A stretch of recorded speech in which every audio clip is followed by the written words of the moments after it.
Good afternoon. I just finished my maiden grass cutting effort with this Huskee LT4200 that I refurbished over the last 2 weeks. Thought I'd give you my initial impressions of what I purchased. Overall, I'd say it's okay. For $200, I guess I can't complain. That's $200 plus about another $200 in parts and 12 days of intensive labor. Some of the things that I did, I was down at Lowe's and I had my cell phone with me, and I took some photographs of the higher end lawnmowers that have the anti-scalping wheels on it. So I came home and got out some scrap steel and fabricated the brackets. I purchased the wheels off of eBay. I believe they were Cub Cadet, MTD, they were all the same. And mounted those on there. They're really invaluable if you're going to do any kind of rough terrain cutting like I've got. Some of these other things, let's see, what did I do? Like from the factory, I mean, we're talking nickel dime stuff here, but the headlights are wired in direct, so anytime the engine runs, the headlights are on. I don't need headlights, and I think, in my opinion, it just steals charging from the battery. So I'd put in a little rocker switch, and the headlights I can control on and off. This is not a Briggs & Stratton engine, but it seems to be powerful enough for this machine. It's not nice and quiet compared to my old machine.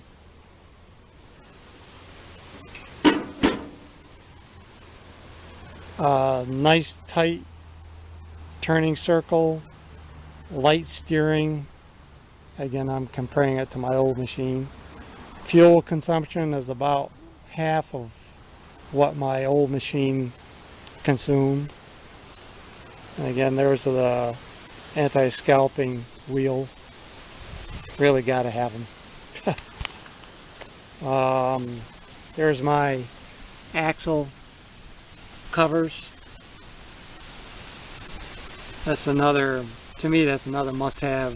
I was a little bit surprised on how much grass clippings wound up on top of the duct. I'm not sure where that's coming from, but did an oil change, filter change, went with Mobil 1 synthetic.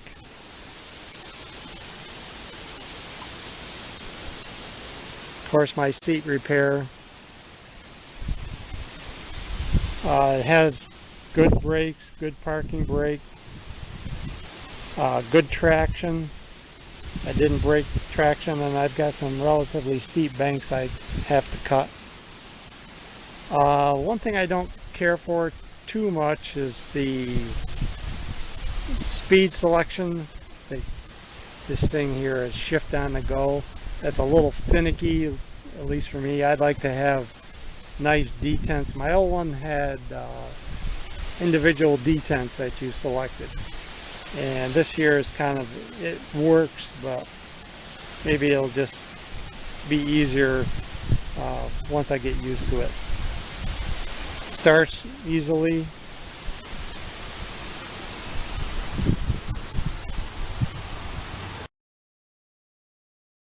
This is what it looks like after 2 coats of that coated 2-part epoxy paint.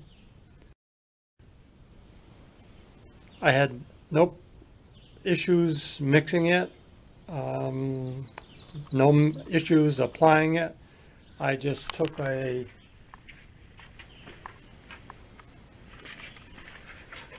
I just took a inexpensive disposable brush from Lowe's and cut the bristles off. And as you can see, it is set up pretty good. But anyway, 2 coats, and I will keep an eye on it and let you know how it holds up against the rigors of being underneath that mower deck.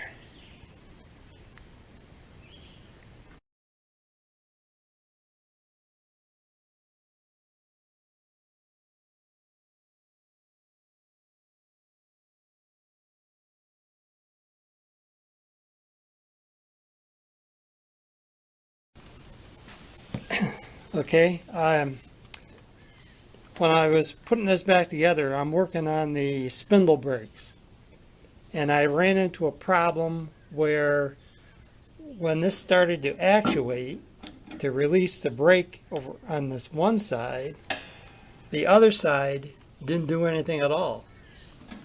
Now, the original bar that goes from there to there was solid, one piece. And what I ended up doing was making my own 1/4-20 coupler. I cut this off right about here, threaded the end of it, made it up with my coupler and a carriage bolt on the other side. And that gives me some adjustability in the future as this thing wears. But now, when I actuate this, the other side pulls off as well. I'm not sure exactly why, but it just didn't work right, so I modified it. So this set me back about 2 hours.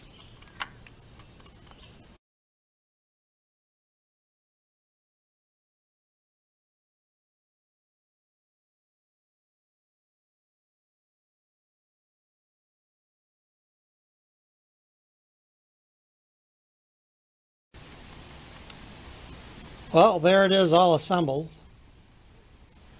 There's always a gotcha, though. The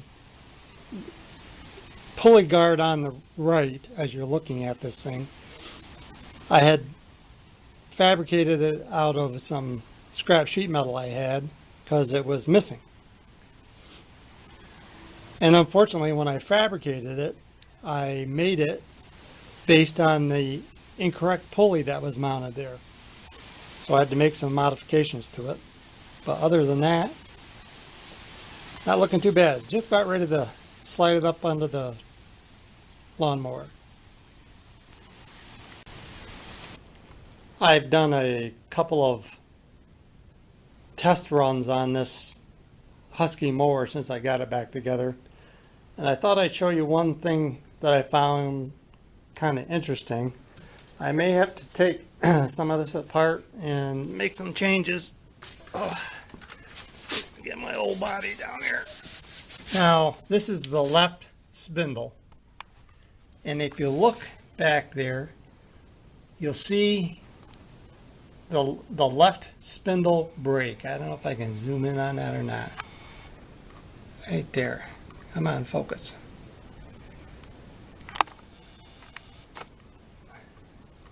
Look how close that brake is to the belt.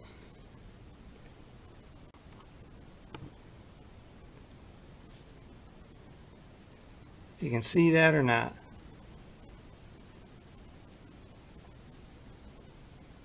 It's not even, it may be 3/32 of an inch. Now that's with the belt tensioned. Now as that brake engages, I don't know if it's making contact with that belt or not. I can keep the camera pointing in the right direction. But I thought I would just share that in case other people are having problems with belts. I've had to make a couple of adjustments to the belt guide system already. You can eat belts up pretty quick.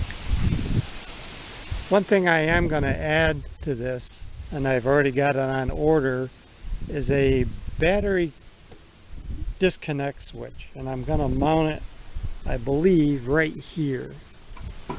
And the reason is, I happened to notice when I reconnected the battery or disconnected the battery, I did it several times,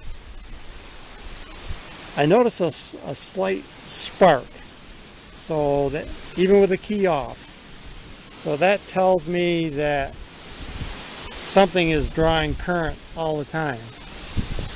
So if you don't leave this thing on some kind of trickle charger, I don't know how long it would take to drain it down, but I'm going to put a battery disconnect right in that corner there, and that will alleviate that problem. Don't need to be going buying batteries or coming out and finding the dead battery. So that's it for now. Thanks again for taking the time to watch my videos, and have a nice day.